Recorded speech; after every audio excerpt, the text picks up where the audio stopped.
Assalamualaikum warahmatullahi wabarakatuh. Salam sejahtera bagi kita semua. Swastiastu, salam, nama budaya, dan salam kebajikan.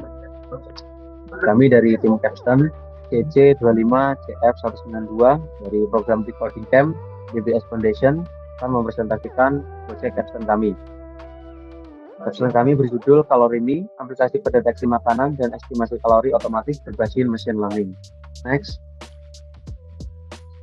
Nah, dari tim Capstan ada beberapa orang di dalamnya.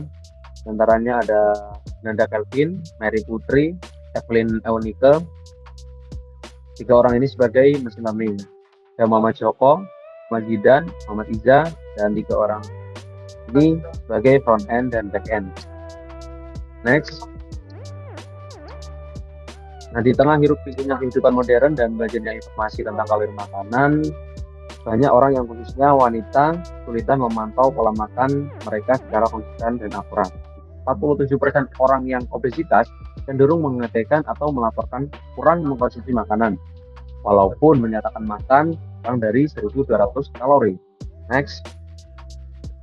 Ada beberapa tantangan dalam pemantauan pola makan di masyarakat modern, di antaranya adalah kurangnya waktu untuk mencatat manual, kesadaran terhadap nutrisi masih rendah, aplikasi pencatatan makanan sering rumit, dan akses fitur terus berlangganan. Nah, oleh karena itu, sangat penting bagi kita untuk mencari solusi yang praktis, mudah, akses, dan efektif untuk membantu wanita memantau pola makan di tengah gaya hidup yang serba cepat ini. Tujuan kita adalah menjadikan proses ini bukan menjadi beban, melainkan bagian yang memperdayakan dalam perjalanan menuju kesehatan yang lebih baik. Dan karena itu, kami tim Capstan mengangkat aplikasi sebagai berikut. Next. Kita tahu menjaga pola makan sehat itu esensial, tapi seringkali struggle. Dan inilah yang melandasi solusi kami. Kalorimi, ini adalah inovasi kami, aplikasi website yang memakai MobileNet V2 untuk mengenali makanan dari gambar dan langsung kasih estimasi kalori otomatis.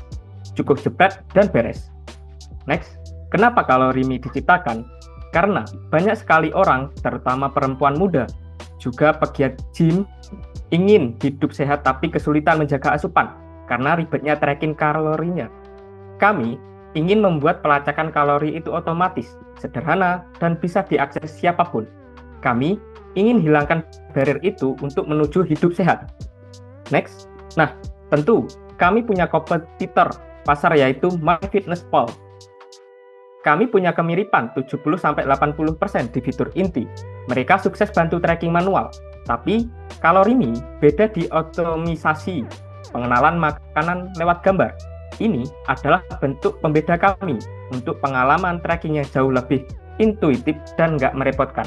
Oke, untuk perbedaan dengan produk yang telah ada, yaitu MyFitnessPal, di sini ada beberapa perbedaan dari produk kami.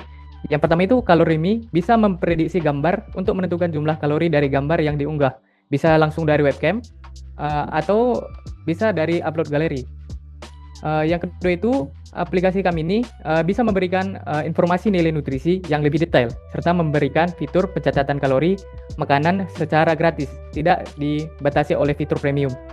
Yang ketiga itu, kami memprioritaskan desain UI UX yang lebih minimalis dan aplikasi yang lebih user-friendly, yang bertujuan agar memberikan pengalaman bagi pengguna dalam pemakaian aplikasi Kalorimi.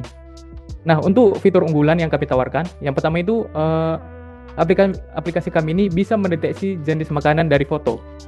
Nah, kemudian dari foto itu bisa diestimasi kalori otomatis dari gambarnya. Kemudian dari gambar itu kami melakukan perhitungan kalori harian. Nah, yang paling salah satu yang mencolok juga itu laporan konsumsi makanan harian itu tidak dibatasi oleh fitur premium.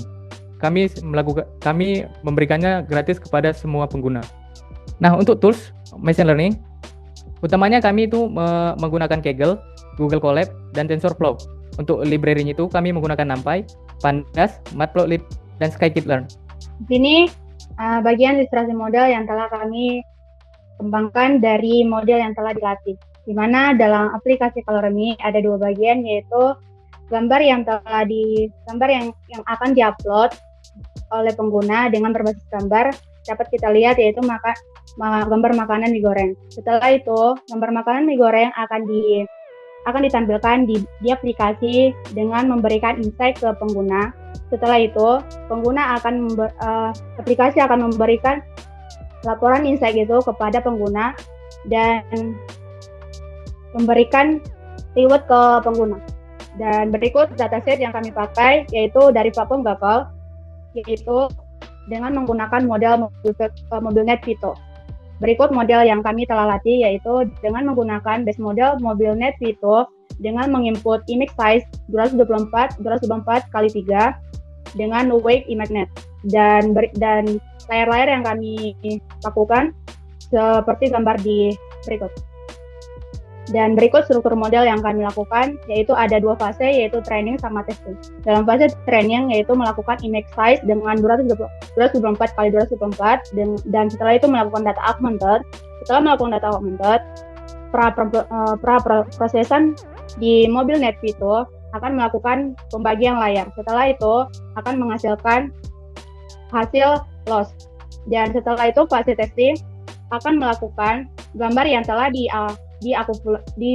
diakulasi oleh training, dan MobileNet Vito akan melakukan pembagian layar. Setelah itu menghasilkan detektif atau defect throw. Baik, yang selanjutnya setelah proses pembuatan model tadi, kita dapat melihat di sini performa modelnya. Terlihat pada gambar untuk grafik dari akurasi. Pada grafik itu menunjukkan perkembangan akurasi model selama proses pelatihan sebanyak 23 epoch. Juga terlihat pada akurasi training meningkat dari sekitar 25% hingga ke 81%, yang dimana ini menunjukkan model belajar secara progresif. Lalu, akurasi validasi itu dimulai dari 68%, yang kemudian stabil meningkat dan mencapai puncak sekitar 85% di epoch ke-16. Next. Lalu yang selanjutnya, kita dapat melihat performa model untuk loss-nya. Dapat kita lihat pada grafik, pada awal pelatihan, penurunan signifikan itu terjadi di loss sekitar 3,3 hingga ke 0,62. Lalu yang selanjutnya, validation loss menurun secepat dan mencapai titik minimum sekitar 0,41 pada epoch ke-16, yang kemudian sedikit meningkat dan stagnan di sekitar 0,43. Selanjutnya, kita masuk ke bagian performa model untuk testing.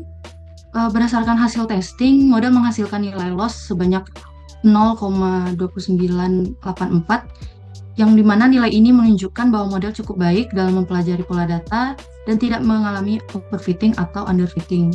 Lalu yang selanjutnya, akurasi model itu mencapai 89,84%, yang mana artinya model mampu melakukan prediksi dengan benar hampir 90% dari total data uji yang diberikan. Dan yang terakhir kita masuk di bagian backend dan frontend.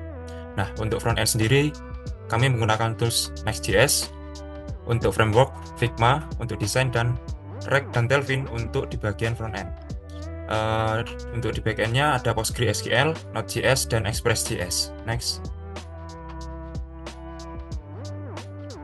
Nah, berikut merupakan hasil dari mockup Kalorimi. Yang pertama, kami menggunakan 2 versi logo. Yang logo utama yaitu warna hijau, dan logo kedua berwarna putih untuk menyesuaikan warna background di bagian landing page. Untuk warna backgroundnya sendiri, kami menggunakan warna hijau Tosca dengan kode TIL 600. Di bagian kiri atas, ditampilkan landing page dengan desain menarik dan ajakan untuk menilai perjalanan sehat. Tampilan ini menggunakan warna cerah dan visual makanan yang segar untuk menarik perhatian. Terus di bagian kiri bawah merupakan bagian tentang kami, yaitu Kalorimi, dan fitur unggulan, dan fitur video demo penggunaan aplikasi. Terus di bagian kanan atas ada fitur login register untuk pengguna baru. Di kanan bawah merupakan fitur dashboard yang menampilkan semua aktivitas laporan dalam 1 bulan. Jadi bisa dilihat dalam 1 bulan itu user bisa konsumsi apa saja. Di bagian kanan bawah merupakan pengaturan profil, yang dimana untuk batasan kalori itu ditentukan oleh berat badan, tinggi badan, terus tingkat aktivitas, dan usia. Next. Teman-teman, terima kasih atas penjelasannya. Itu saja yang dapat kami sampaikan, dan link GitHub nanti akan share di deskripsi di bawah ini. Terima kasih. Assalamualaikum warahmatullahi wabarakatuh.